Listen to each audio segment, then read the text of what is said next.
Hello everyone, my name is Brian Alderman and welcome to my course, Planning a Microsoft 365 Implementation. Just a little bit about me. I'm a Microsoft MVP. I'm an MCT Microsoft Certified Trainer for 22 consecutive years. Lots of training. I've authored 4 books for Microsoft. The last 2 are on SharePoint.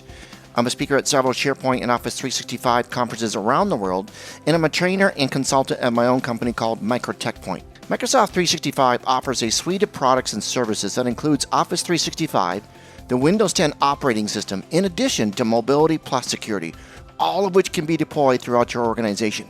Because of the numerous features of Microsoft 365, it is important to perform in-depth planning to ensure a successful Microsoft 365 deployment.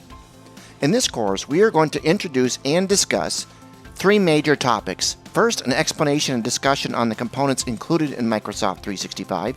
Next, we'll talk about considerations for creating your Microsoft 365 tenant.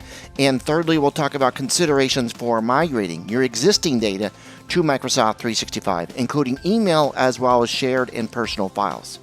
By the end of the course, you'll know what needs to be carefully considered to successfully create a Microsoft 365 tenant and your options to migrate your existing data to your new Microsoft 365 tenant.